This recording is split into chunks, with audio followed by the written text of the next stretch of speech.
Hello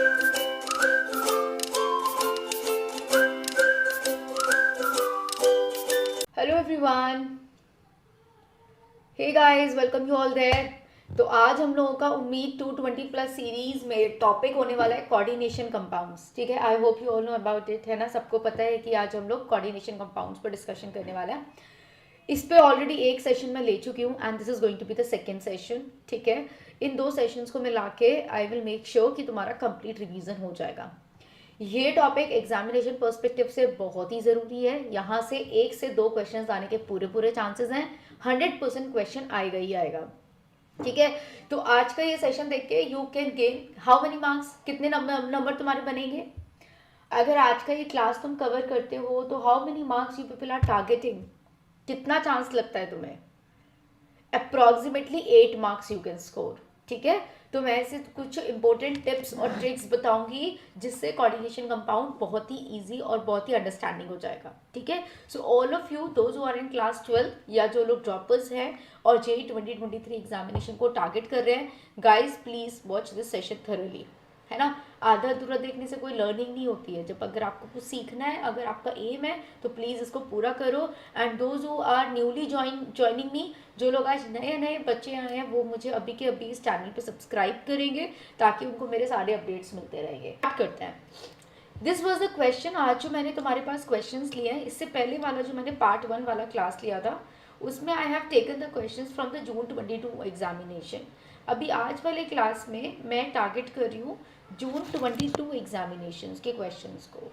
ठीक है, यानी कि 2022 जुलाई में जो भी क्वेश्चंस आए थे उनको टारगेट करते हैं एंड उनसे रिलेटेड कॉन्सेप्ट्स को कवर करते हैं। ये हो क्या रहा है, समथिंग इज गोइंग रॉन्ग, कुछ तो गड़बड़ चल रही है। ओके, तो क्वेश्चन ये था कि आपके पास 4 कॉम्प्लेक्स दिए हैं।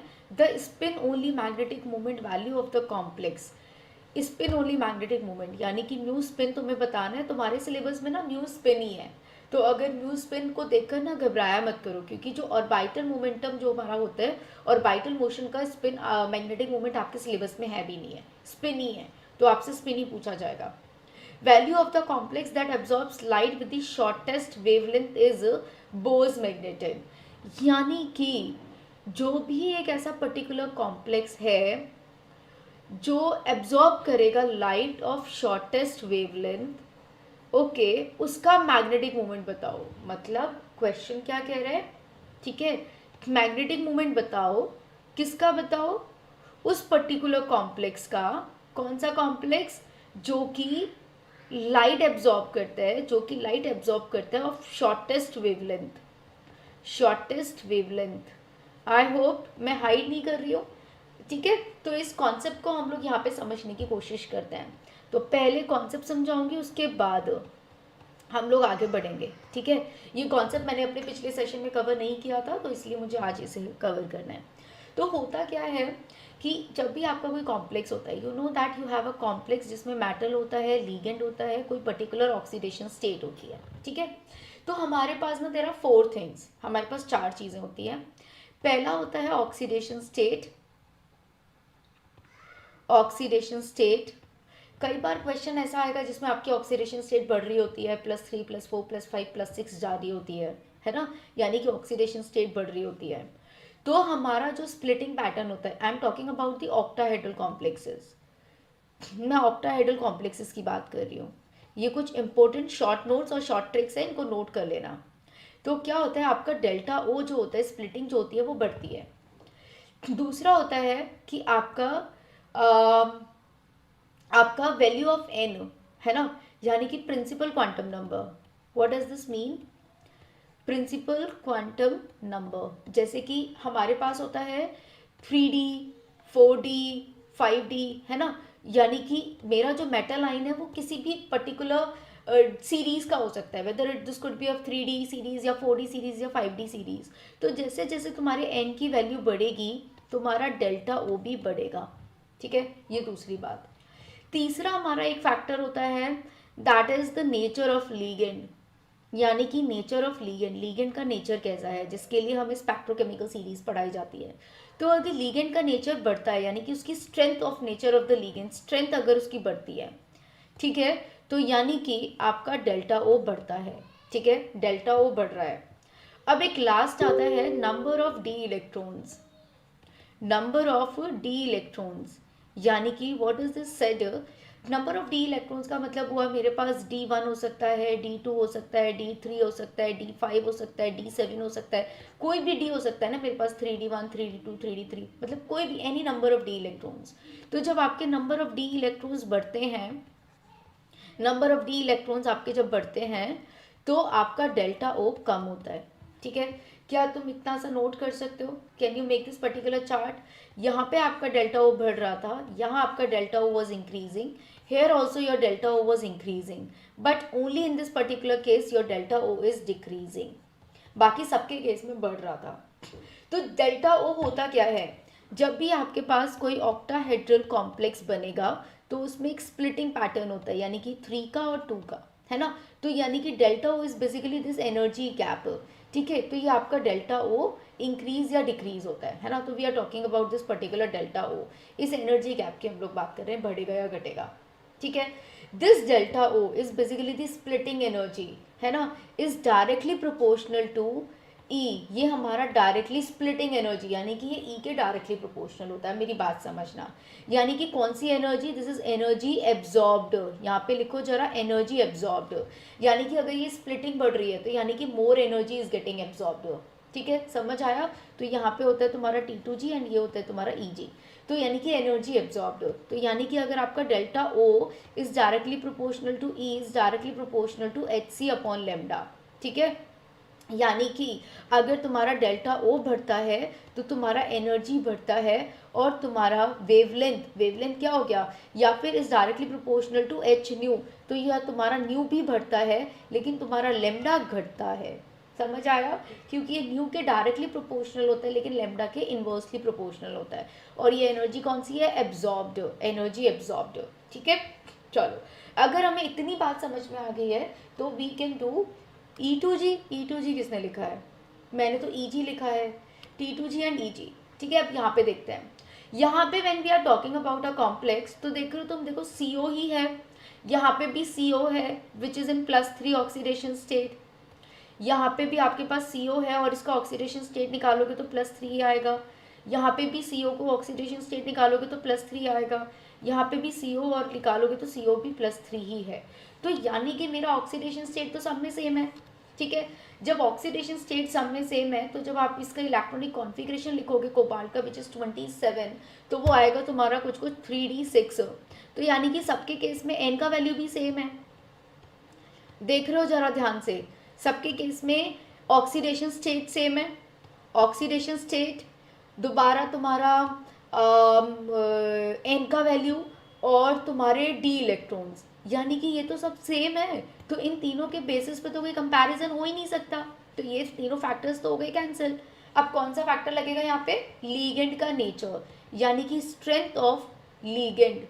पेपर में प्लीज़ देखकर चलना, ज़रूरी नहीं है कि हमेशा स्ट्रेंथ ऑफ लीगेंड ही लगेगा, ठीक है। अब अगर आप लीगेंड का स्ट्रेंथ देखोगे तो यू विल फाइंड दैट जो हमारा साइनाइड होता है उसका स्ट्रेंथ सबसे ज़्यादा होता है, देन कम्स योर अमोनिया, ठीक है, देन कम्स योर H2O, है ना, and then comes your chlorine, ये होता है हमारा ऑर्डर।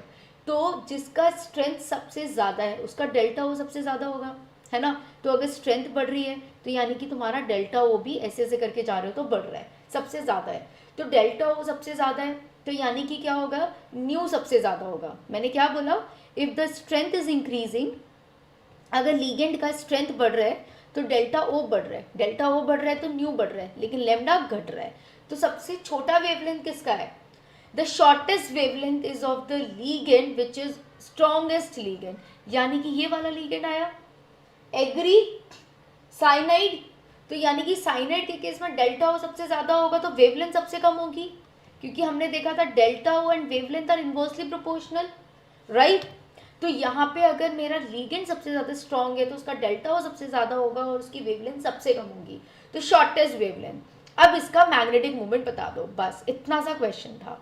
अब इस केस में तुम्हारे पास आया कि भाई मेरे पास है CO+3, इलेक्ट्रॉनिक कॉन्फ़िगरेशन होगी मेरी 3D6, जिसमें तुम अगर इलेक्ट्रॉन्स को डिस्ट्रीब्यूट कराओगे 1 2 3 4 5 एंड 6, तो ये क्या जाएंगे, it is a strongest ligand, तो ये डेल्टा ओ काफ़ी बड़ा है, तो काफ़ी बड़ा होने की वजह से there we will be having a formation of a pairing होगी, पेयरिंग यानी कि लो स्पिन कॉम्प्लेक्स बनेगा। क्यों ऐसा क्यों होता है, why there is a formation of low spin complex, reason being अगर मेरे पास ये गैप बहुत ज़्यादा है, अगर ये स्ट्रॉन्ग लिगेंड है और इसका डेल्टा ओ बहुत बड़ा है, तो मेरा इलेक्ट्रॉन ऊपर जंप ही नहीं कर पाएगा, जंप ही नहीं कर पाएगा तो उसे अल्टीमेटली नीचे को जाके पेयर होना पड़ेगा।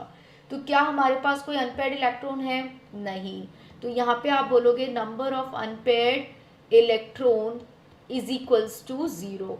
अगर अनपेयर्ड इलेक्ट्रॉन जीरो है तो म्यू स्पिन कितना आएगा, that is mu spin is equals to root n n plus two, यानी कि ज़ीरो ही आएगा। Right, is it clear?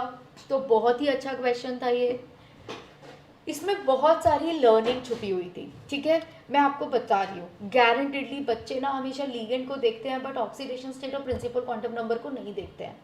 ठीक है, तो देर आर 4 फैक्टर्स, इन 4 बातों पे तुम्हें ध्यान देना है। तो क्वेश्चन में कोई भी इन 4 बातों पे कंपैरिजन हो सकता है। आई हैव टोल्ड यू कि होता क्या है, सबके केस में डेल्टा ओ बढ़ेगा लेकिन नंबर ऑफ डी इलेक्ट्रॉन्स जब तुम्हारे बढ़ेंगे, है ना, ऐसे क्वेश्चंस आते हैं, तो वहाँ पे आपका डेल्टा ओ कम हो जाएगा। ओके, चलो, so here we move on with the another question and which is going to be question number 2। ठीक है, इसका आंसर हो गया हमारा 0।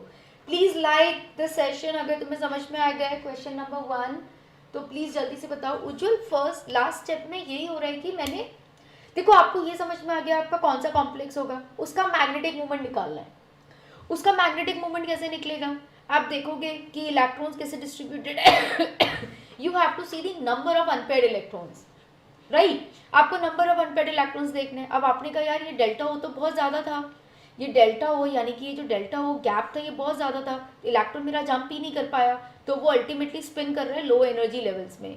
जब वो लो एनर्जी लेवल्स में स्पिन कर रहे हैं तो all the electrons are paired, कुछ अनपेयर्ड बचा ही नहीं।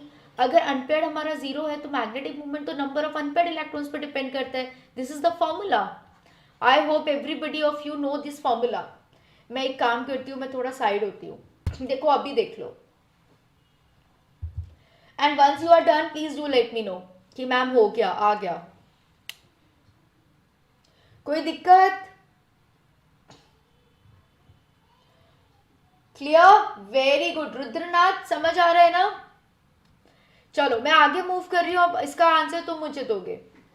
अब क्वेश्चन आया the correct order of energy of absorption for the following metal complexes, यानी कि वापस से ये क्वेश्चन एनर्जी से रिलेटेड है। क्या कह रहे हैं, the question is talking about energy, और एनर्जी क्या होती है, and these are the octahedral complexes. तो ऑक्टाहेड्रल कॉम्प्लेक्सेस में तो delta O is directly proportional to energy, यानी कि डेल्टा ओ बढ़ेगा तो एनर्जी बढ़ेगी, एनर्जी बढ़ेगी तो एच न्यू बढ़ेगा, एच न्यू बढ़ेगा तो एच सी अपॉन लेमडा, यानी कि लेमडा इनवर्सली प्रोपोर्शनल है ना। तो इस पूरे की वैल्यू तो बढ़ेगी लेकिन लेमडा अकेले की वैल्यू घटेगी। ठीक है, we can say that. Clear?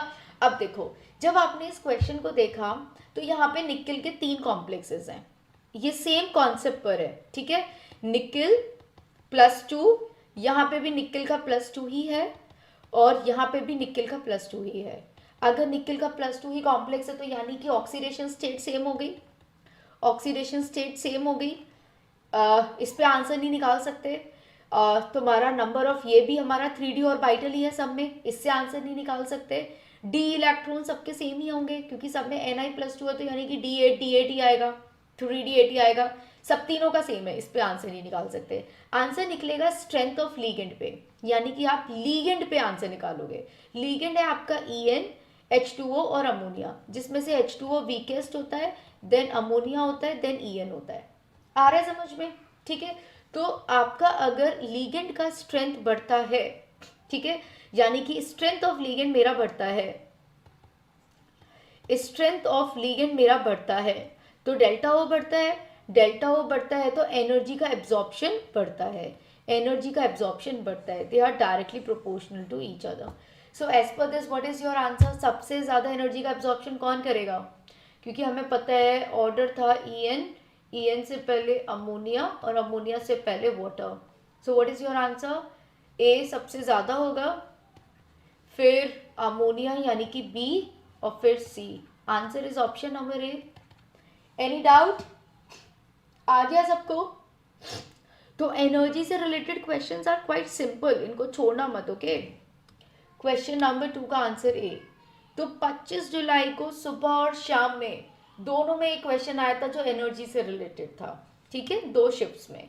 अब हम देखते हैं कि 26 जुलाई को क्या आया था। देखो 25 जुलाई को भी जो क्वेश्चन आया था उसमें भी मैग्नेटिक मोमेंट की बात की थी, है ना। अब 26 को भी जो क्वेश्चन आया वो कह रहे थे difference between the spin only magnetic moment values of this and this is, यानी कि इसका मैग्नेटिक मोमेंट निकालो μ1 और इसका μ2 निकालो और दोनों के बीच का डिफरेंस निकालो, यानी कि μ1 माइनस μ2 निकालो। दिस इज इट, ये आंसर है तुम्हारा। तो μ1 क्या होगा? How to find out the magnetic moment? सबसे पहले मेटल आयन का नंबर ऑफ डी इलेक्ट्रॉन्स निकालना होता है हमें, ठीक है। यानी कि अगर आप इसे देखोगे तो here we know that this is such a complex. पहले सीखो इसे कैसे ब्रेक करते हैं। दिस इज H2O का whole 6, 2 positive plus 2 Cl negative, ठीक है। यानी कि this is an ionic bond, या आयनिक स्फेयर होता है, मैंने इसे आयनाइज करा दिया, ये हुआ। तो यहाँ से मुझे पता चल रहा है मेरे कोबाल्ट के ऊपर +2 का ऑक्सीडेशन स्टेट है। कोबाल्ट +2 का मतलब हो गया here I am having 3d7 as the electronic configuration, ठीक है। आपको पता है ना कोबाल्ट 27 होता है, तो 2 इलेक्ट्रॉन्स जाएंगे तो 3d7 बचेगा यहाँ पे, ठीक है। 3d7 आ गया, तो μ1 में लेट से मुझे किसका करना है, CO +2, जिसका कि इलेक्ट्रॉनिक कॉन्फिगरेशन है 3d7।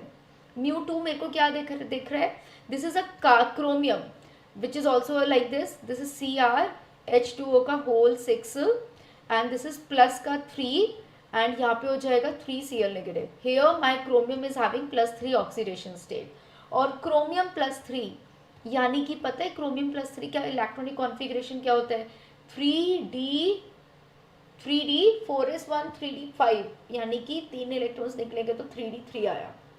Is this clear? Okay, चलो अब देखो कितना अनपेयर्ड इलेक्ट्रॉन है। दोनों में वाटर ही था, तो वाटर वाले क्या बनाते हैं, water is a weak field ligand, they will form the high spin complex.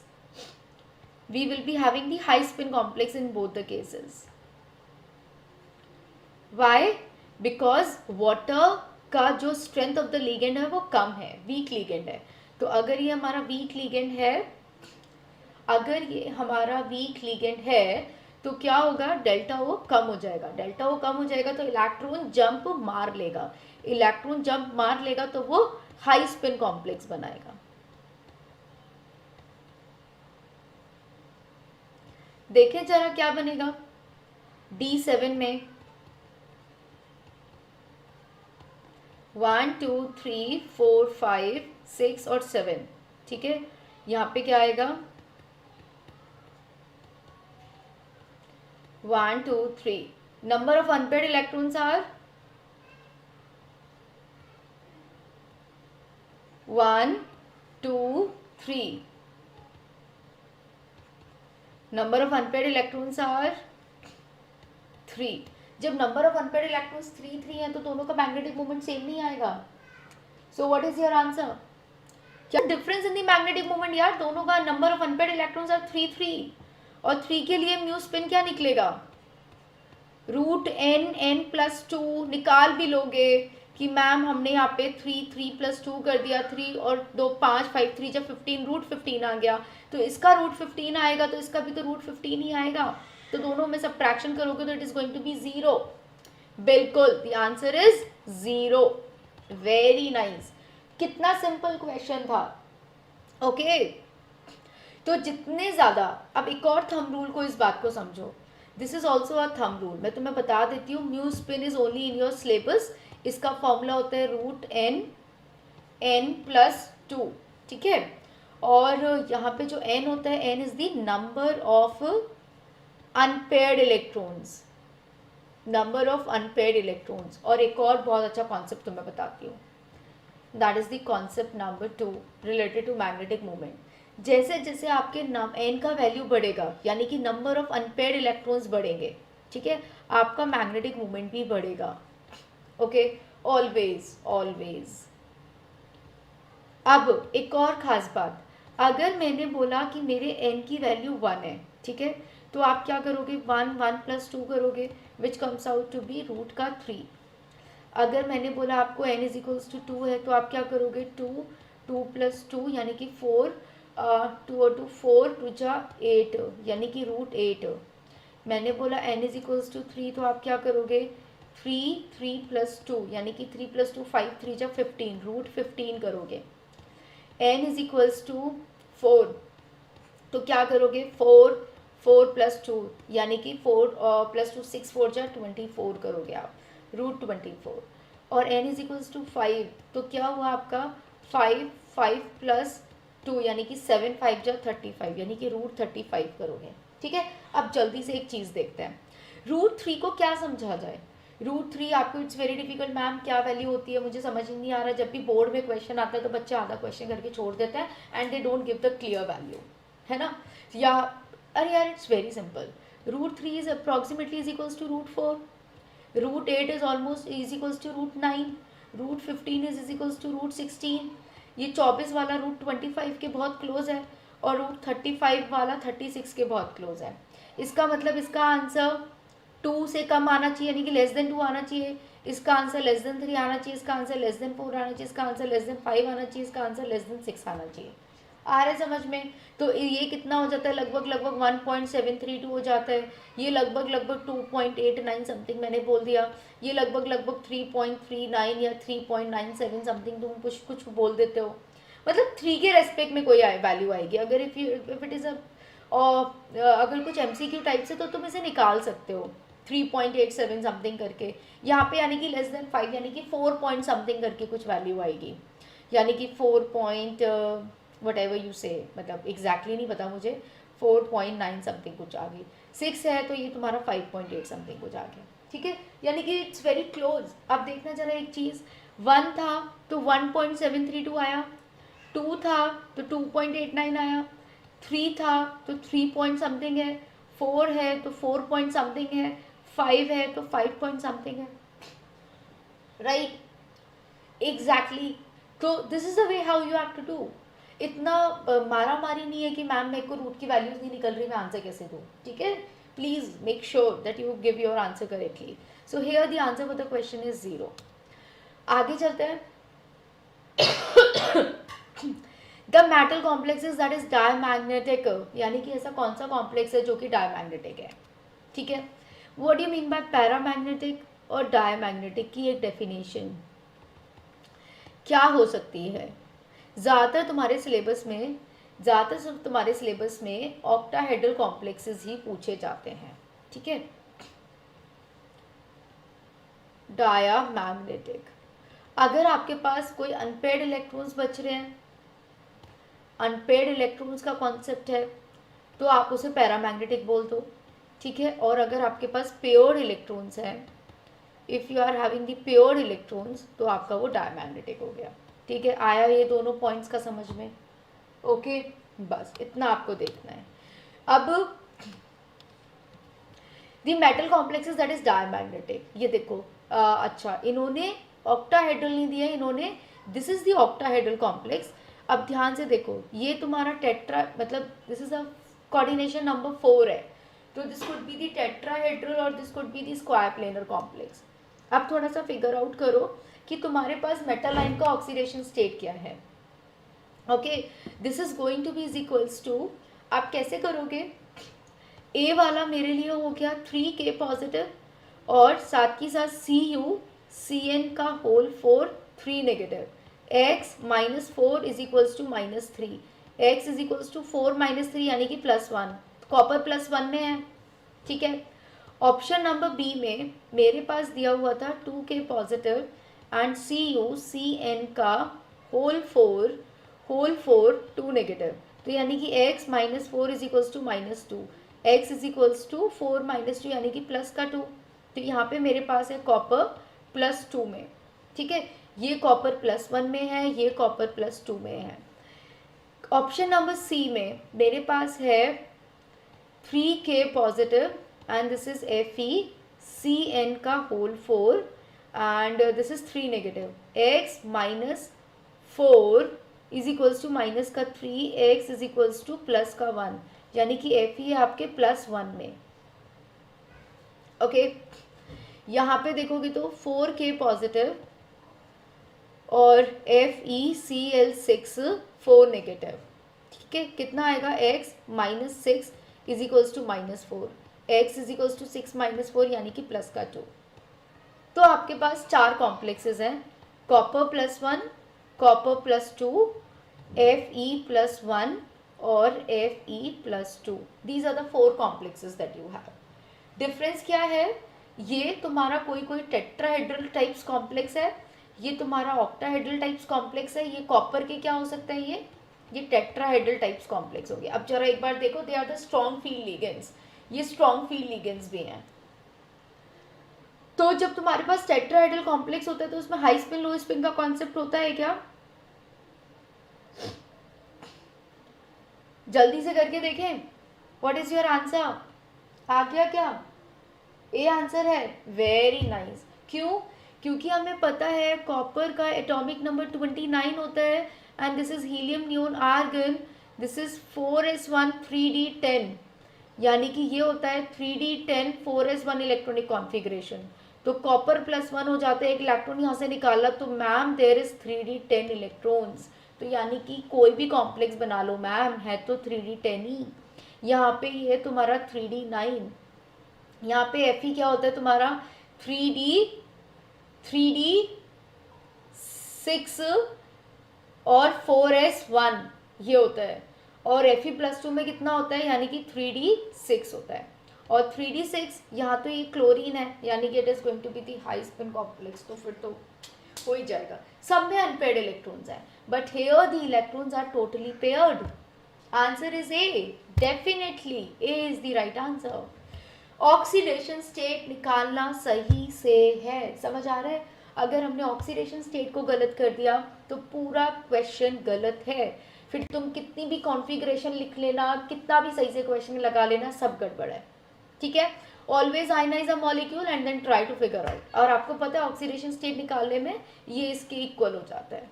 ठीक है, एनी डाउट, कोई दिक्कत नहीं ना? कोऑर्डिनेशन चैप्टर के लिए 2-3 चीज़ें बहुत बेसिक हैं। कोऑर्डिनेशन चैप्टर को पढ़ने के लिए तुम्हारे को एटॉमिक नंबर्स का पता होना, इलेक्ट्रॉनिक कॉन्फ़िगरेशंस का पता होना, स्पेशली ट्रांजिशन मेटल आइंस की। ओके, क्रोमियम और कॉपर में गलतियां नहीं कर सकते हो तुम।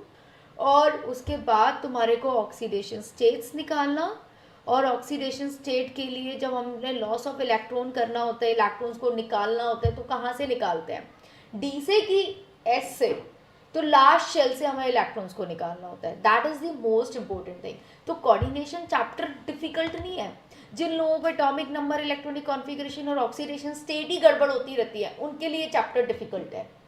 Otherwise this chapter is very interesting and very straight forward, बड़ा मज़ेदार है। ठीक है, चलो अब हमारा आज एक और हम लोग कॉन्सेप्ट सीखेंगे, यानी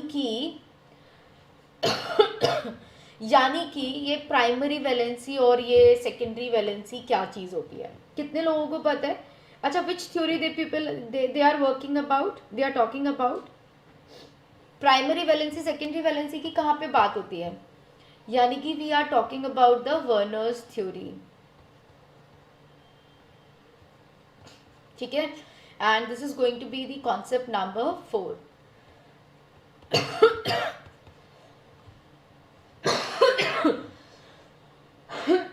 वर्नर्स थ्योरी। वर्नर्स थ्योरी में तुम 2 वैलेंसीज को पढ़ते हो, एक होती है प्राइमरी और एक होती है सेकेंडरी।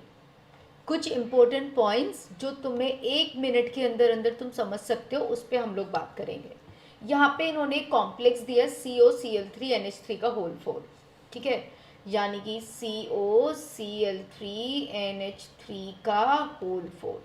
ठीक है, अब सुनो मेरी बात। Primary valency is equivalent to the oxidation state. Primary valency तुम्हारे को ऑक्सीडेशन स्टेट के बारे में बताती है। Secondary valency tells you about the coordination number. About the coordination number. Primary valency में आपके पास नेगेटिव और न्यूट्रल लिगेंड्स दोनों हो सकते हैं, न्यूट्रल लिगेंड्स दोनों हो सकता है। बट सेकेंडरी वैलेंसी में यू कुड ओनली हैव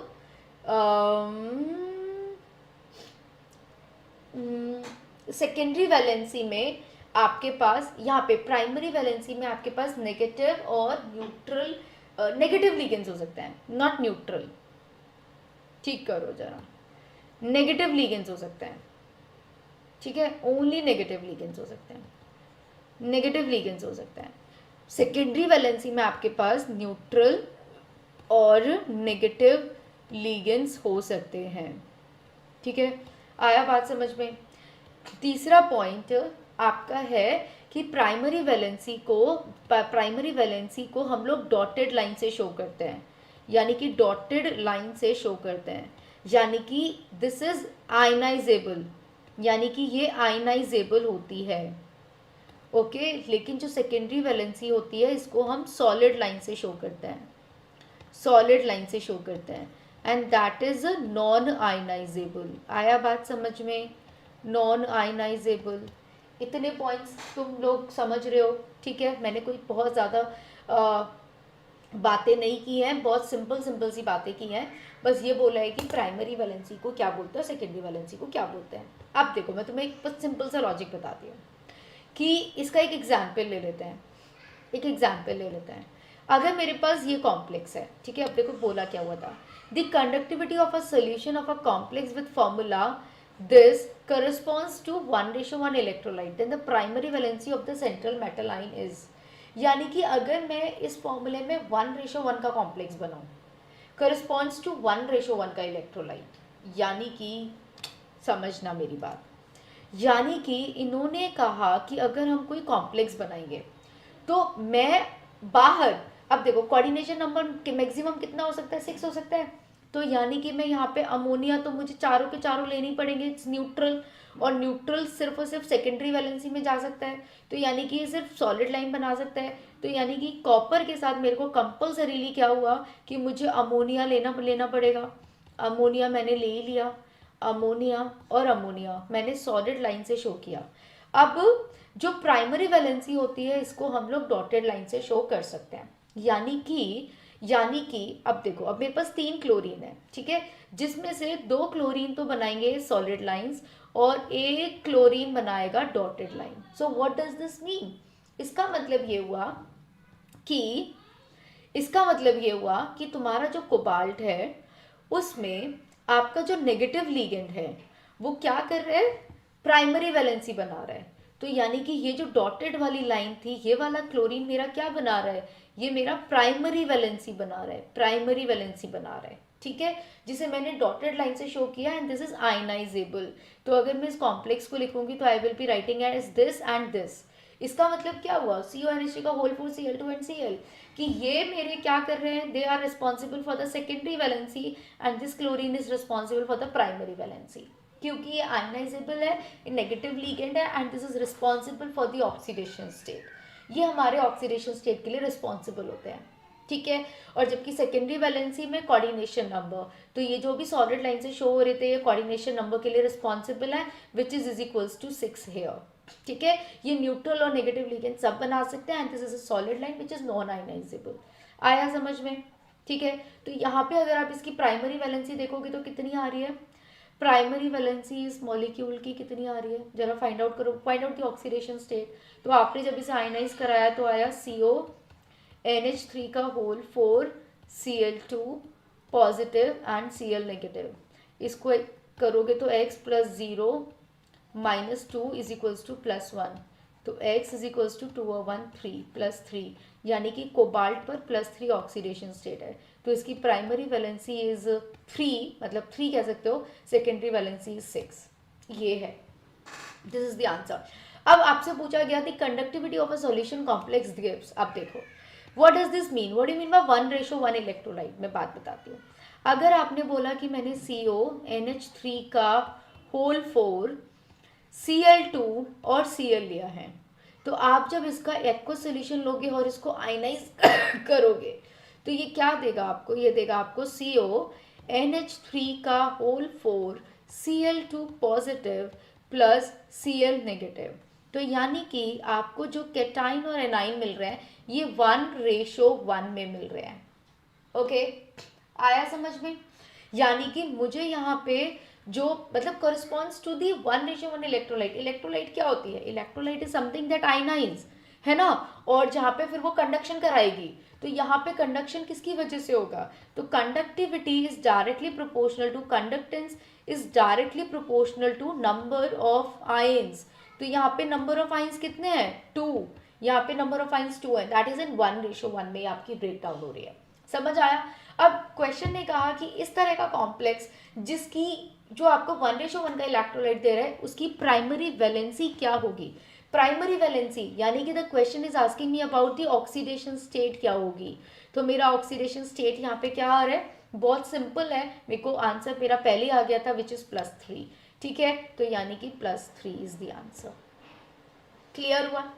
अब एक बच्चा बोलता है कि मैम मैं 2 क्लोरीन बाहर रखूंगा। रख ही नहीं सकते, रख ही नहीं सकते। अगर तुमने यहाँ पे 2 क्लोरीन बाहर रख लिए होते, लेट्स एज्यूम कि अगर आपने यहाँ पे 2 क्लोरीन को बाहर रखा होता, एक अंदर रखा होता, 2 बाहर रखा होता, तो जब इसे ब्रेक करते तो कितना रेशो में ब्रेक होता ये? पहली बात तो कोऑर्डिनेशन नंबर गड़बड़ हो जाता, 4 और 1 5 हो जाता, है ना, और ये आपको देता +2 और 2 Cl नेगेटिव। तो यानी कि क्या ये 1:1 में होता? नहीं, दिस इज 1:2 में हो जाता, राइट? अगर मैंने तीनों क्लोरीन्स को बाहर रखा होता, कि मैंने बोला कि अच्छा प्राइमरी वैलेंसी में नेगेटिव लिगेंड ही तो जाता है, एक काम करते सबको भेज देते हैं, आपने ऐसे रखा होता, फिर आप इसे आयनाइज कराते तो आपको मिलता CONH3 का होल 4 पे +3 प्लस 3 Cl नेगेटिव, यानी कि 1:3 हो जाता, 1:3 हो जाता। समझ में आया? ना ना ना ना ना 2:1 नहीं होगा बच्चों, विक्रम 2:1 नहीं होता। Ratio is number of ions का रेशो है, ये चार्ज का रेशो नहीं है ये। This is the ratio of number of ions. How many number of moles of आइन? ये तो 1 ही है और ये यहाँ पे 2 है, तो 1:2 होगा। ये तो पूरा एक ही कैटाइन है ना, और यहाँ पे दिस इज +3, बट है तो एक ही पर्टिकुलर कॉम्प्लेक्स ना, and this is 3 Cl negative, तो 1:3। अभी क्लियर हो गया? तो हमें 1:1 में ब्रेक करना था, यानी कि एक ही कैटाइन हो और एक ही एनाइन हो, ऐसा कुछ ब्रेक करना था। ठीक है, so that's how it is going to be like this. Clear? So interesting था ना, तो भूलो मत, छोड़ो मत इस क्वेश्चन को भी यार, करके जाओ पेपर पॉइंट ऑफ व्यू से।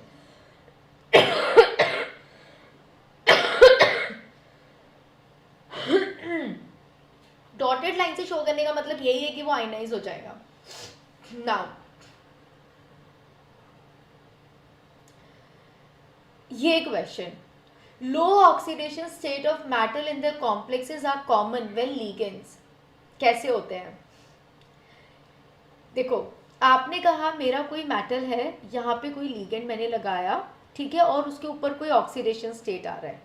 आपको पता है कि मेरा ऑक्सीडेशन स्टेट बढ़ता है जैसे जैसे लिगेंड बिकम्स मोर, मेरा ऑक्सीडेशन स्टेट यानी कि +X, यानी कि ऑक्सीडेशन स्टेट मेरा बढ़ता है। कब? जब लिगेंड मेरा बहुत ही नेगेटिव होता चला जाता है। हमने देखा है ना, वाटर के बाद अमोनिया, अमोनिया के बाद जितना भी साइनाइड और कार्बोनिल लिगेंड होता चला जाएगा। जैसे कि जैसे लिगेंड, जो तुम्हारा लिगेंड है वो जितना ज़्यादा पाई एक्सेप्टर होता चला जाता है तो उतना ज़्यादा, यानी कि साइनाइड जितना ज़्यादा नेगेटिव हो जाएगा, NO2 नेगेटिव, NO2 नेगेटिव हो गया, या तुम्हारा साइनाइड हो गया, या तुम्हारा CO हो गया, तो ये बढ़ता जाता है, तुम्हारा ऑक्सीडेशन स्टेट बढ़ता जाता है। ऐसा कुछ होता है क्या? एक काम करते हैं, एक बात समझते हैं। Let us talk about the concept. ठीक है, कॉन्सेप्ट नंबर 6। देखो, कुछ रटो वटो मत, तुम्हें पता है तुम सबसे पहले क्या यूज करते हो?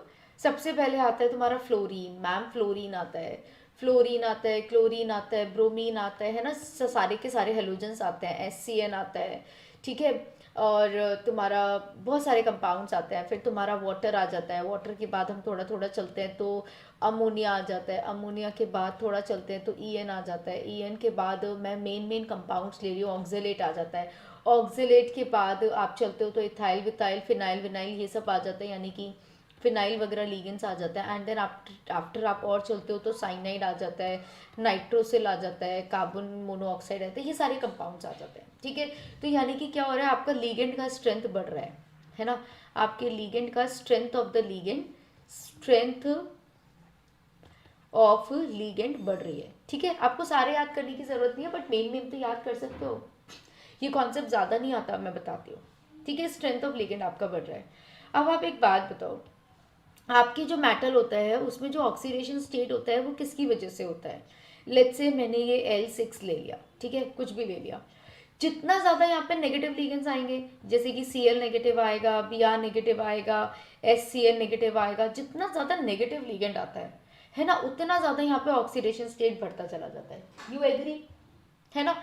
यानी कि हमारा जो ऑक्सीडेशन स्टेट बढ़ता है वो लीगेंड के नेगेटिव, यानी कि नेगेटिव लीगेंड्स की वजह से बढ़ता है। कभी भी न्यूट्रल की वजह से बढ़ता है नहीं, कभी भी पानी की वजह से बढ़ता है नहीं, है ना, नहीं बढ़ता है। किसकी वजह से बढ़ता है, किसकी वजह से बढ़ता है, नेगेटिव लीगेंड्स की वजह से बढ़ता है। और नेगेटिव लीगेंड्स आपके ज्यादातर कहाँ होता है, क्या फिनाइल तुम्हारा नेगेटिव था, नहीं। क्या EN तुम्हारा नेगेटिव था, नहीं। क्या ऑक्जेलेट तुम्हारा नेगेटिव था, नहीं। क्या NO तुम्हारा नेगेटिव है, नहीं। क्या कार्बोनिल तुम्हारा नेगेटिव है, नहीं। कोई भी लीगेंड तुम्हारा नेगेटिव नहीं है, ठीक है। बहुत ही रेयर तुम्हारे लीगेंड्स जो नेगेटिव हैं, लेकिन यहाँ पे तुम्हारा F negative, Br negative, Cl negative, H negative, OH negative, SCl negative, यानी कि ऐसे बहुत सारे नेगेटिव लीगेंड्स हैं, ठीक है। तो यानी कि इनकी वजह से हमारा ऑक्सीडेशन स्टेट बढ़ रहा है, ओके। तो ये कैसे लीगेंड्स हैं, what type of ligands they are, अब मैं आपको बताती हूँ। ये जो लीगेंड्स होते हैं ना तुम्हारे कार्बोनिल वगैरह वाले, जिनमें बैक बॉन्डिंग वगैरह होती है, इनको पाई एक्सेप्टर लीगेंड्स बोलते हैं। तो पाई एक्सेप्टर लीगेंड्स में थोड़ा सा याद रखना, पाई एक्सेप्टर लीगेंड्स के एग्जाम्पल हैं CO, NO, साइनाइड, ठीक है। ये हो गए तुम्हारे पाई एक्सेप्टर लीगेंड्स। पाई एक्सेप्टर लीगेंड्स यानी कि जो क्या करते हैं, बैक बॉन्डिंग को एक्सेप्ट करते हैं, जिसमें भी तुम्हारा बैक बॉन्डिंग होती है, यानी कि ये क्या कर रहा है, ये पाई इलेक्ट्रॉन्स को एक्सेप्ट कर रहा है, they are pi accepting ligands, okay. अब होता है तुम्हारा सिग्मा डोनर और पुअर सिग्मा डोनर, यानी कि सिग्मा डोनर कौन होता है, जो सिंगली बॉन्डेड होता है, लेट्स से F हो गया, ठीक है, लेट्स से आयोडीन हो गया। मैंने बोला गुड सिग्मा डोनर और पुअर सिग्मा डोनर, मैंने गुड सिग्मा डोनर में आयोडीन को लिया है, वाई, क्योंकि सिंगल बॉन्डेड है, सिग्मा इलेक्ट्रॉन है, और ये गुड डोनर है क्योंकि इसकी इलेक्ट्रोनेगेटिविटी कम है। यहाँ पे पुअर इसलिए बोला क्योंकि एक हाईली इलेक्ट्रोनेगेटिव एटम है, तो highly electronegative atom would be a good donor. बताओ मुझे, will it be a good donor, of course not, है ना, ऑफ कोर्स नॉट, ये नहीं होगा। पाई डोनेटिंग एबिलिटी के तुम्हारे में एग्जांपल्स नहीं है, ठीक है। So you need not to worried about the pi donating, आपके में पाई एक्सेप्टर्स हैं, पाई डोनेटिंग नहीं है। पाई डोनेटिंग का अल्टीमेटली मतलब ये होता है कि अगर जैसे यहाँ पे कार्बोनिल है, ठीक है, अगर आपका जैसे मैं साइनाइड का एग्जाम्पल लेती हूँ, तो साइनाइड में नाइट्रोजन कोऑर्डिनेट बॉन्ड बनाता है, ठीक है। अब हमें पता है कि ये नाइट्रोजन से भी बॉन्डिंग बना सकता है, क्योंकि कार्बन से भी कोऑर्डिनेट बॉन्ड बनाता है और नाइट्रोजन से भी कोऑर्डिनेट बॉन्ड बनाता है। तो जो तुम्हारा पाई बॉन्ड डोनेट कर रहा है, तो यहाँ पे पाई बॉन्ड डोनेट नाइट्रोजन कर रहा है ना, तो अगर अपनी बॉन्डिंग नाइट्रोजन के थ्रू करोगे rather than cyanide, okay, if you are saying कि मेरे पास NC नेगेटिव है, तो क्या बोला मैंने, सॉरी मैंने क्या बोला, यानी कि तुम्हारे पास अरे यार, अगर आपके पास CO है, CN नेगेटिव है, तो ये हो गया, लेकिन अगर तुम्हारे पास NC है या NCO है तो ये वाला हो गया। समझ आ गया, ठीक है, लॉजिक समझे। पाई एक्सेप्टर का मतलब क्या हुआ और पाई डोनर का मतलब क्या हुआ। जो पाई इलेक्ट्रॉन को एक्सेप्ट कर रहा है, अगर वो कोऑर्डिनेट बॉन्ड बना रहा है, तो ये हो गया, अगर ये कोऑर्डिनेट बॉन्ड बना रहा है तो ये हो गया, ठीक है, गॉट द डिफरेंस। अब हमने यहाँ पे देखा कि सबसे ज़्यादा जो हमारा ऑक्सीडेशन स्टेट बढ़ता है वो इन लिगेंड्स की वजह से बढ़ता है, और ये कैसे है, सॉरी इसने पूछा लो ऑक्सीडेशन स्टेट किसकी वजह से होता है, तो ऑक्सीडेशन स्टेट सबसे कम किसकी वजह से होगा, बढ़ता तो इनकी वजह से है, ऑक्सीडेशन स्टेट बढ़ता तो इनकी वजह से है, घटता इनकी वजह से है ना, घटता इनकी वजह से है ना, तो इनकी वजह से घटता है। समझ गए, तो यानी कि कौन से लिगेंड्स है ये, पाई acceptor ligands. So that's how your answer is option number A. Is it clear? Good guys.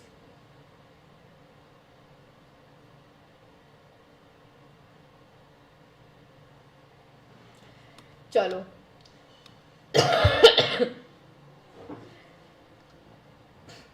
ये क्वेश्चन बहुत ही अच्छा और बहुत ही सिंपल है कि Fe+3 cation gives a potassium blue precipitate on addition of potassium ferrocyanide solution. यानी कि ऐसा कौन सा कॉम्प्लेक्स है जिसमें तुम पोटेशियम K4FeCN का होल 6 डालोगे तो वो तुम्हारे को पर्शियन ब्लू कलरेशन देगा। Fe+3 cation gives a Persian blue precipitate on addition of potassium ferrocyanide solution due to the formation of, यानी कि ऐसा क्या बनता है, क्या बनता है यहाँ पे आपका Fe किस में है, किस ऑक्सीडेशन स्टेट में है, Fe+2 and this is Fe+3, क्या बनेगा,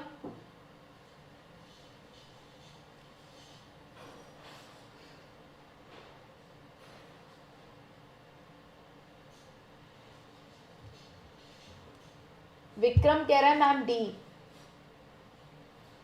डी आंसर होगा, पक्का पक्का पक्का पक्का,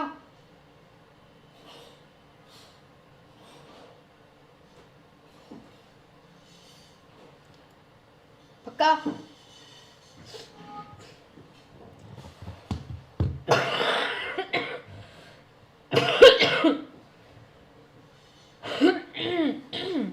देखो, so what you are doing is it just a change of ion, है ना, तुम क्या कर रहे हो, पोटेशियम को रिप्लेस कर रहे हो Fe से। तो देखो होता क्या है, अगर आपके पास, अगर आपको पोटेशियम हटा के Fe से आइन बनाना है तो यानी कि Fe+3 और यहाँ पे तो तुम्हें Fe+2 ही रखना है, ठीक है, Fe+2Cn का होल 6 यही रखना है तुम्हें। तो व्हाट डज दिस मीन, इसका Fe+2 अगर तुम्हें रखना है, इसका मतलब क्या होगा, there you have to put the +2 -6, कितना हो गया, +2 -6 यानी कि -4, इस पर -4 चार्ज आएगा, हाँ जी, तो मैंने चार्ज निकाल लिया ओवर द कॉम्प्लेक्स। आपको पता है ना इसका चार्ज कैसे निकालते हैं, how to find out the charge of the complex. यहाँ पे चार्ज कैसे निकालोगे, चार्ज निकालने के लिए हमने कहा Fe+2 है, साइनाइड का हो गया -6 इज इक्वल्स टू चार्ज, कितना आएगा -4, तो मैंने यहाँ -4 लिख दिया, आ गया समझ में। अब इसकी वैलेंसी 3 है, इसकी वैलेंसी 4 है, क्या कर दे, क्रॉस वैलेंसी कर दे, क्रॉस वैलेंसी कर दी तो आंसर क्या बनेगा, Fe4 और FeCN का होल 6 का whole thrice. Answer is option number D. तो ये एक Fe+2 और Fe+3 का कॉम्प्लेक्स बनना था। अब कोई कंफ्यूजन, क्या कॉम्प्लेक्स बनेगा, क्यों बनेगा, ऑलवेज रिमेंबर हम इस पोटेशियम को, यानी कि यहाँ पे हमने +2 को +2 ही रखा है, इसमें मैंने कोई चेंज नहीं किया है, बस इसका आयनाइजेशन से हम लोग इसको चेंज कर रहे हैं, क्लियर, क्योंकि आप कोऑर्डिनेट बॉन्ड को तो तोड़ ही नहीं सकते ना, you can not replace this coordinate bond, और ये Fe को रिप्लेस ही नहीं कर सकता, तो आप इस बॉन्ड को तोड़ ही नहीं सकते, बिकॉज ये तो आपकी कौन सी वैलेंसी है, सेकेंडरी वैलेंसी है, सेकेंडरी वैलेंसी जो कि एक सॉलिड बॉन्ड से रिप्रेजेंट होती है, हम उसे तो तोड़ ही नहीं सकते हैं, तो that's how this bond can not be broken, ये एज इट इज रहेगा, ये वाला पार्ट, ये वाला पार्ट बदल जाएगा, clear, very good, answer is option number D. चलो, तो how many questions we did 7 questions, आगे चले, लेट अस मूव फर्दर, ठीक है, टोटल 10 क्वेश्चंस करते हैं। क्वेश्चन नंबर 8, यानी कि सिर्फ 3 क्वेश्चंस रह गए था। Spin only magnetic moment of the complex present in Fehling's reagent is. Fehling's reagent में तुम्हारा स्पिन ओनली मैग्नेटिक मोमेंट क्या होता है? फेलिंग्स में क्या लेते हो तुम? फेलिंग्स में कॉपर लेते हो और कॉपर को +2 में लेते हो और वो बाद में रिड्यूस हो जाता है, कॉपर +1 का पीपीटी बन जाता है, रेड पीपीटी। हाँ जी, ऐसे ही होता है। तो कॉपर +2 में क्या होगा तुम्हारा? मैग्नेटिक मोमेंट बताना है। तो कॉपर +2 इज, कॉपर इज 29। अब मेरी बात समझना, copper is 29 ma'am, helium neon argon, ठीक है। ये हो गया आपका 4s2 3d9 4p0। क्या ये सही है? कॉपर गलत है मैम, ये तो नहीं होता। 3d को 10 कर दो प्लीज, ये गलत कॉन्फ़िगरेशन है। तो मैंने कहा ठीक है भाई, 4s1 3d10 4p0, क्या अब ये सही है? अभी भी ये गलत है। क्यों भाई? अब क्या गलती छोड़ दी? गलती ये छोड़ दी मैम कि जब आपने ऑर्बिटल्स को फिल कर दिया है तो आप इसको रीअरेंज करो, आप इसको रीअरेंज करो एज पर दी एन का वैल्यू। तो यानी कि कॉपर के लिए क्या हो गया? आर्गन पहले 3d10 लिखिए मैम, उसके बाद लिखिए आप 4s1 और 4p0। Is it? यानी कि हमें रीअरेंजमेंट करना होता है। क्लियर? बिल्कुल। अब जब आपको दिया हुआ है कॉपर +2 से इलेक्ट्रॉन निकालना है, +2 करना है, तो एक इलेक्ट्रॉन यहाँ से जाएगा, एक यहाँ से जाएगा। तो अब क्या आएगा? यानी कि 3d9 आएगा। तो मेरे पास कितने अनपेयर्ड इलेक्ट्रॉन्स आएंगे? 1 अनपेयर्ड इलेक्ट्रॉन ना, 1 2 3 4 5 6 7 8 9, तो एक ही अनपेयर्ड इलेक्ट्रॉन आएगा। तो the number of unpaired electron is 1। Magnetic moment बताओ 1 का कितना आएगा? नियरेस्ट इंटीजर, नियरेस्ट इंटीजर में जाना है। Number of unpaired electron is 1, तो यानी कि मैग्नेटिक मोमेंट कितना हो गया? 1 1 + 2 n n + 2 2 और 1 3 √3 मैंने बोला था √4 ले लेना, और √4 के हिसाब से 2 के अप्रॉक्स होगा ना। Your answer has to be 2। Please guys, अगर तुम इसे 1.732 भी लिखते हो तो इसे प्लीज 1 मत लिख देना। अगर आप इसमें सिग्निफिकेंट रूल लगाते हो तो 5 से ज़्यादा वैल्यू को 2 कंसिडर किया जाता है। So this has to be 2, not integer बोला है उसने, nearest integer. So mark 2 please. Clear? चलो अब एक और बहुत धांसू सा कॉन्सेप्ट हम लोग समझेंगे। Answer is 2। नेक्स्ट कॉन्सेप्ट है कि थोड़ा सा आइसोमर से रिलेटेड है। किससे रिलेटेड है? आइसोमर्स से रिलेटेड है। फिगर आउट करते हैं कि क्या है। Total number of relatively more stable isomers possible for the octahedral complex this will be. यानी कि more stable, what type of isomers are more stable? अगर मैं आपसे बात करूं तो ये किस तरह के आइसोमर्स देगा? This is the copper, this is an octahedral complex which is En और ये हो गया तुम्हारा SCN। तो ये आपको क्या दे सकता है? ये आपको एक तो सिस आइसोमर्स दे सकता है, एक आपको ट्रांस आइसोमर्स दे सकता है ना। मुझे बड़े आराम से दिख रहा है, जैसे मेरा सिस हो गया और ये मेरा ट्रांस हो गया।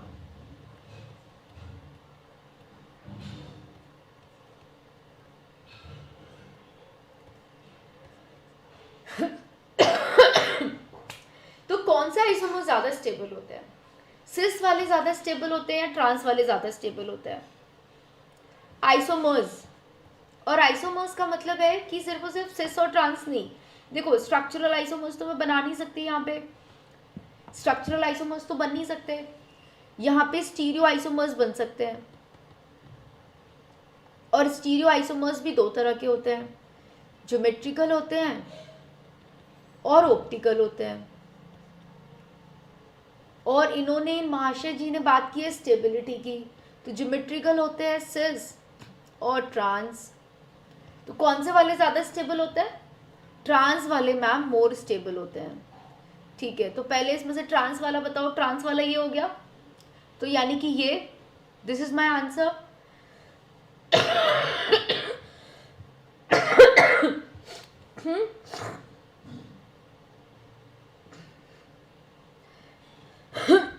अब ट्रांस वाले में कितने आइसोमर्स पॉसिबल हैं ये भी बता दो.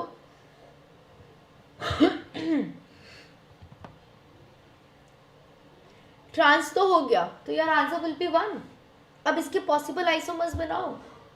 तो सिस और ट्रांस में तो trans is more stable.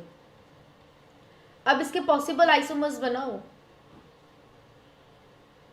Trans में क्या ये ऑप्टिकल आइसोमर्स देगा? चलो इस ये तो बन गया. क्या ये ऑप्टिकल आइसोमेरिज्म देगा जो ऑप्टिकल भी हो और ट्रांस भी हो? बताओ.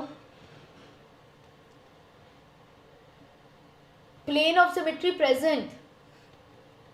Plane of symmetry present. और प्लेन ऑफ सिमेट्री प्रेजेंट होता है तो मॉलिक्यूल कैसा होता है? यानी कि सिमेट्रिक.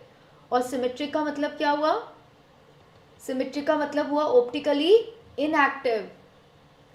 Optically inactive. और ऑप्टिकली इनएक्टिव का मतलब क्या हुआ? यानी कि अकायरल. यानी कि दूसरे शब्दों में नो ऑप्टिकल आइसोमेरिज्म. यानी कि ये भाई साहब तो ऑप्टिकल आइसोमर्स भी नहीं देंगे. तो क्या आंसर 1 ही रहेगा? आपने बोला स्टीरियो आइसोमर्स में सिस और ट्रांस में से ट्रांस मिल गया, ऑप्टिकल आइसोमर दे नहीं रहा. अब जरा इसके स्ट्रक्चरल आइसोमर्स ढूंढो. अब जरा इसके स्ट्रक्चरल आइसोमर्स ढूंढो, क्योंकि स्टीरियो हमने देख लिया, अब इसका स्ट्रक्चरल भी तो देख लें. अब स्ट्रक्चरल में क्या ये आयनाइजेशन देगा? आयनाइजेशन नहीं, आयनाइजेशन नहीं दे सकता. आयनिक स्फीयर में कोई है ही नहीं है, यानी कि आयनाइजेशन नहीं देगा. हाइड्रेशन देगा? नहीं देगा. और कोऑर्डिनेट आइसोमेरिज्म देगा? नहीं देगा. लिंकेज आइसोमेरिज्म देगा? लिंकेज वो भी नहीं देगा, क्योंकि ऐसा नहीं है हम लिंकेज बदल सकते हैं. लीगेंड आइसोमेरिज्म मिल सकता है, यानी कि लीगेंड मिल सकता है. जरा ध्यान से देखो, लीगेंड की पॉसिबिलिटी है, because here this is N ambidentate ligand. ये एक एम्बिडेंटेड लीगेंड है.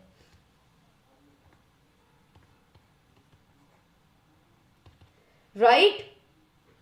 और एम्बिडेंटेड लीगेंड है तो क्या क्या मिल सकता है मुझे? I could have the possibility. एक तो हो गया स्ट्रक्चर नंबर 1. अब एक हो सकता है कि मैं यहाँ पे कॉपर लूँ और कॉपर पे दोनों तरफ लगा दूँ NCS. NCS ये भी तो लगा सकती हूँ. या एक और मेरे पास पॉसिबिलिटी है कि मैंने बोला कि मैं एक को तो HCl लगाऊंगी और किसी एक को NCS कर दूंगी.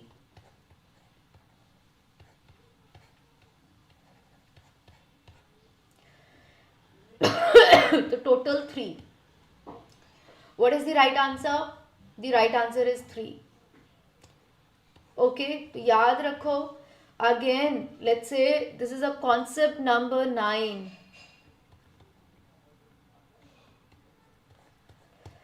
आइसोमर्स कितने तरह के होते हैं? Structural and stereo.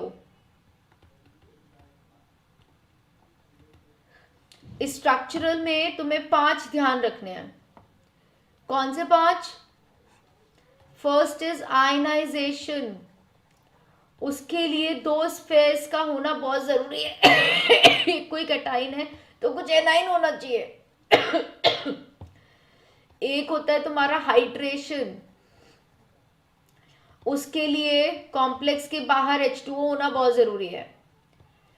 तीसरा होता है लीगेंड, जिसके लिए एम्बिडेंटेड लीगेंड होना जरूरी है.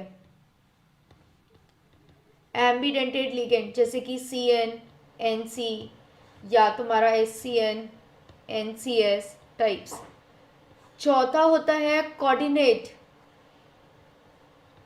कोऑर्डिनेट में 2 कॉम्प्लेक्सेस जरूरी है, 2 मेटल लीगेंड कॉम्प्लेक्सेस जरूरी है.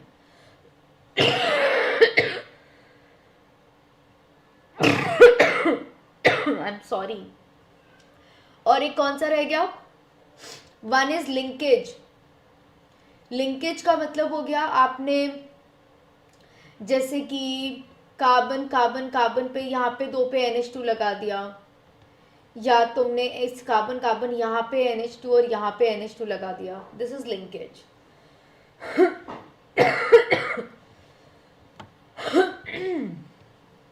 बोलने में पता नहीं यार खांसी आती है, मुझे भी लग रहा है कि ना ये कोविड शोविड हो गया है ये, पर चल रही है गाड़ी किसी तरह से। अब स्टीरियो की बात करें तो स्टीरियो में दो होते हैं, ज्योमेट्रिकल एंड ऑप्टिकल।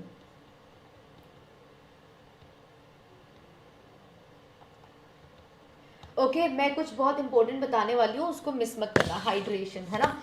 अब देखो ज्योमेट्रिकल और ऑप्टिकल में तुम्हें ये तो समझ में आ गया कि ये सिस और ट्रांस होते हैं। क्या ये हमेशा दो ही आइसोमर्स देता है? बच्चे कई बार गलती कर देते हैं।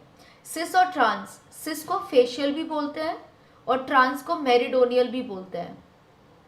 Just quick recap for everyone, जिसने पढ़ा है उसके लिए भी, जिसने नहीं पढ़ा है उसके लिए भी, it's a one shot type session. Okay तो this is facial and meridional, ठीक है। अब फेशियल में हमेशा याद रखना, सिस के केस में तुम्हारे को ना हमेशा 90 डिग्री के एंगल्स मिलेंगे, यानी कि you will always be getting the angles for 90 degree 90 degree 90 degree. Okay लेकिन ट्रांस या मेरिडोनियल में एटलीस्ट वन 180 डिग्री का होगा कंपल्सरीली। या तो तुम ट्रांस की बात करो या मेरिडोनियल की बात करो, एंगल देख लेना, दो लिगेंड्स के बीच का एंगल 180 डिग्री होना ही होना चाहिए। अगर ऐसा है तभी वो ट्रांस है, अदरवाइज नो, ठीक है। ये चेक कर लेना।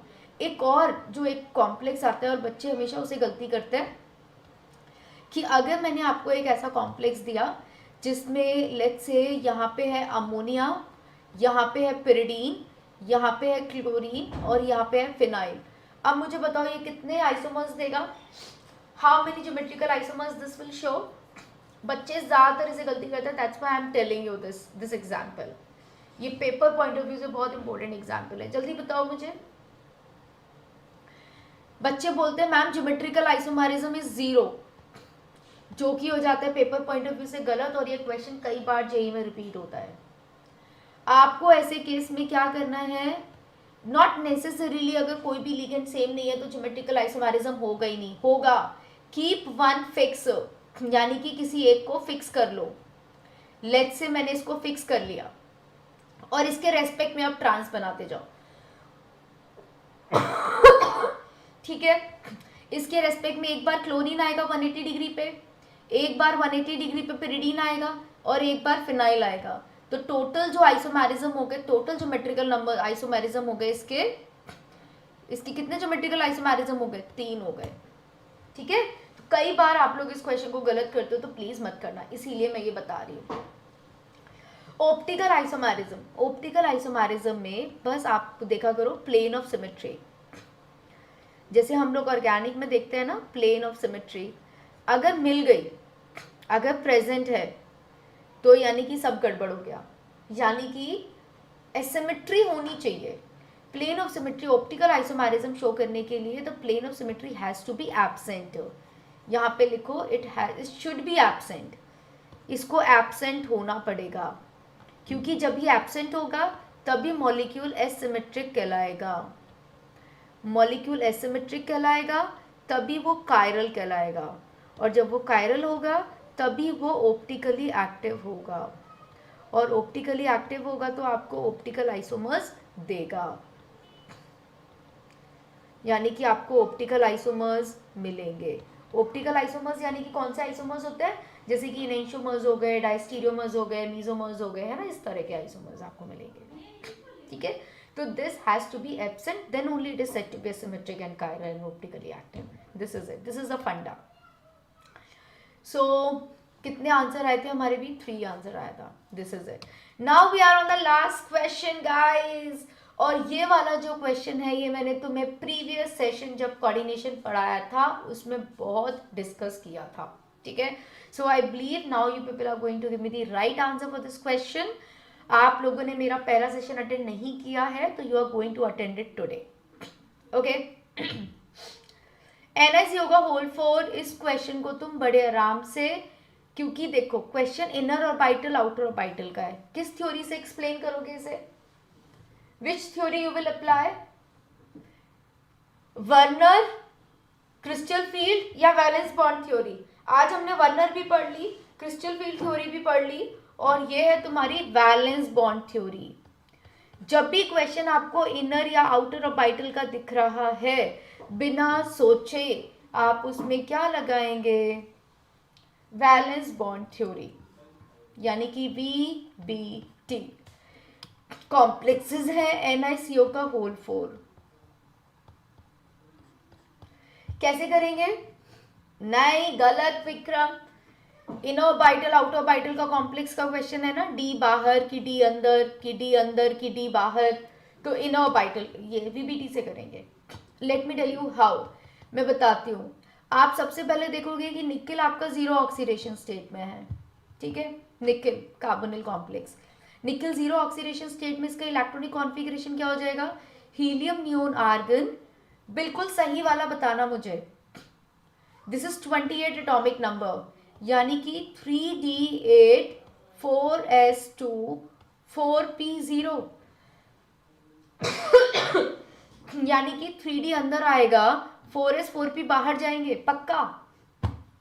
ये गलती नहीं करना।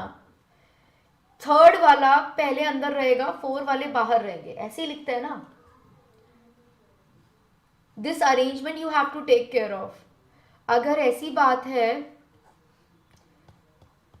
तो 1 2 3 4 5 6 7 8 4s and 4p।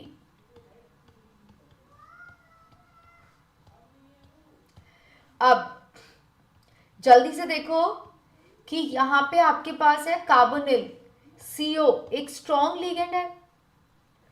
Strong ligand क्या प्रेफर करता है कि भैया पेयरिंग करो। पेयरिंग, इसने कहा इसको भी पेयर कर दो और इसने कहा इसको भी पेयर कर दो, दोनों को पेयर करा डाला इसने। अगर मैं सबको पेयर कर दूंगी तो मेरे पास क्या बचेगा?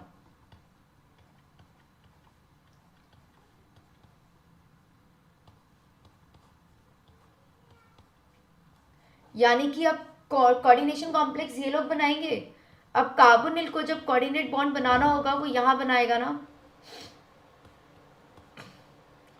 4 ऑर्बिटल्स ये चूज करेंगे, तो यानी कि ये क्या हो गया? sp3 hybridization. Your answer is इसका फर्स्ट। तो यानी कि A का 1 और A का 1 आ गया। B का 4 मैं नहीं देख रही, C देख लेते हैं, अपना आंसर बन जाएगा, ठीक है। अगर मैंने C को चेक कर लिया, I will get my answer. अब now my question is C, यानी कि COCN का होल 6 3 पॉजिटिव, COCN का होल 6 3 पॉजिटिव, यही है, नहीं 3 नेगेटिव।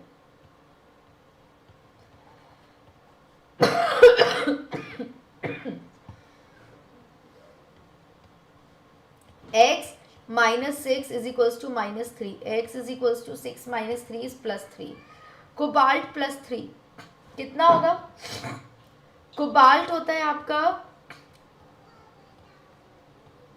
3d7 4s2 4p0, यही होता है। तो यहां से जब 2 इलेक्ट्रॉन्स निकालोगे, यहां से एक जाएगा, यहां से कितना आएगा? 3d6 4s0 4p0। कुछ भी करना बट ये मेक श्योर करना, कुछ भी करना बट ये मेक श्योर करना कि 3 अंदर है और 4 बाहर है। एनर्जी ऑर्डर गड़बड़ नहीं होना चाहिए, ठीक है।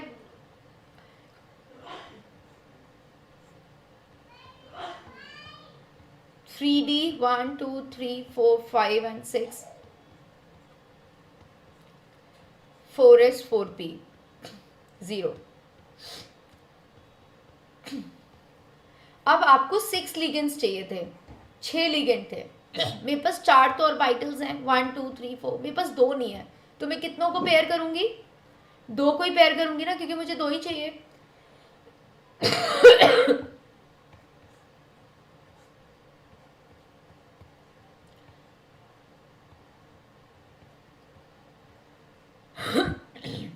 तो मेरे को टोटल मिल गई 6, तो 1 2 3 4 5 6 ये मिल गई। एक साइनाइड जाएगा यहाँ पे, 1 2 3 4 5 और 6 कॉम्प्लेक्स बना लेंगे। ठीक है, पेयरिंग होगी। साइनाइड एक स्ट्रॉन्ग लिगेंड था तो इसलिए पेयरिंग हो गई। तो क्या बना, ये बना आपका D2sp3। पहले आपने ये दो D ऑर्बिटल लिए, फिर आपने S लिया, ये आपने P लिए। तो जो आपने D लिया था वो 3D लिया था और S और P आपका 4 और S 4P था। तो यानी कि D आपका n-1 था ना, तो D आपका n-1 था, तो इसको इनर ऑर्बिटल कॉम्प्लेक्स बोलते हैं, inner orbital complex.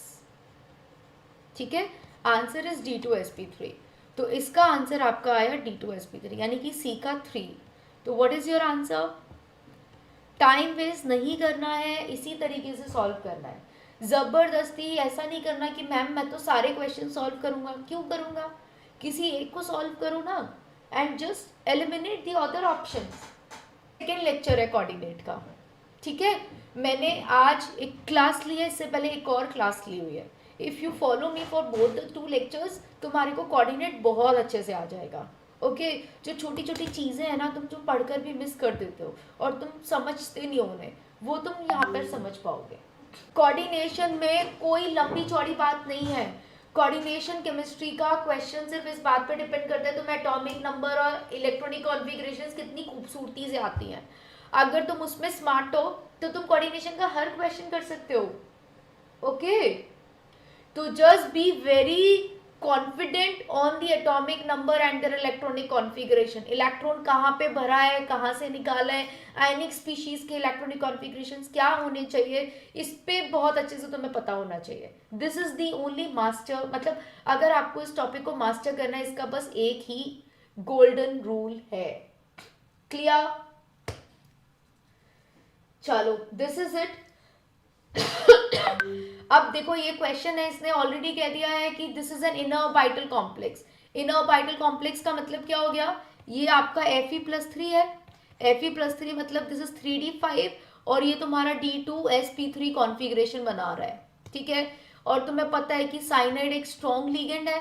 Strong ligand है तो क्या कर रहा है, यानी कि इसकी वजह से यहाँ पे पेयरिंग हुई हुई है। ठीक है, ignoring the pairing energy, pairing energy मत लगाओ। The value of the crystal field stabilizing energy for this complex is, यानी कि कितना डेल्टा होगा। CFSE कैसे निकाली जाती है, अगर आपने कहा कि आपके पास कोई कॉम्प्लेक्स है विच इज 3d5, तो यानी कि 1 2 3 4 5, 1 2 3 4 5, जब ये स्प्लिटिंग में जाएगा तो यानी कि डेल्टा ओ बड़ा होगा। Why delta O is large? क्यों डेल्टा ओ लार्ज होगा, क्योंकि हमें पता है कि Fe यानी कि स्ट्रेंथ ऑफ द लिगेंड बढ़ता है या ऑक्सीडेशन स्टेट बढ़ता है तो डेल्टा ओ बड़ा होता है। डेल्टा ओ बड़ा है तभी तो यहाँ पे पेयरिंग हुई है, 1 2 3 4 5 पेयरिंग हुई है। इनर ऑर्बिटल कॉम्प्लेक्स मतलब पेयरिंग हुई है, मतलब मैंने यहाँ पे भी पेयरिंग करा दी, तो आपके पास आएगा T2G5 और EG0। CFSE का गोल्डन फॉर्मूला क्या होता है for the octahedral complex? Octahedral complex में क्या लेते हो, दिस इज T2G, यानी कि T2G की पावर P और EG की पावर Q कितना, माइनस का 0.6, यानी कि बेरी सेंटर से नीचे कितना जाता है 0.6 जाता है, 0.4 जाता है।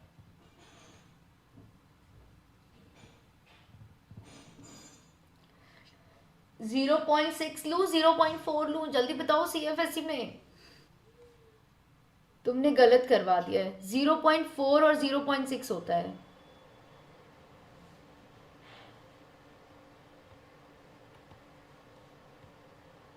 ठीक करो।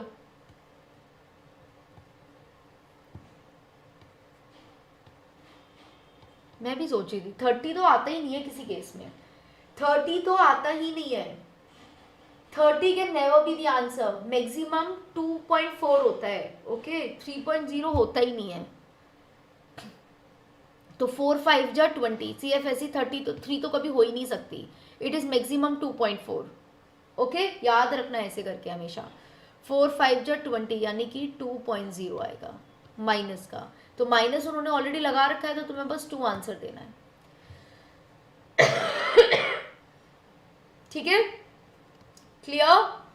बिल्कुल। चलो, rest of the questions are in homework. अब मैं नहीं करा रही हूँ तुम्हें, ये होमवर्क क्वेश्चंस हैं, इनको करना, and their answers are also given.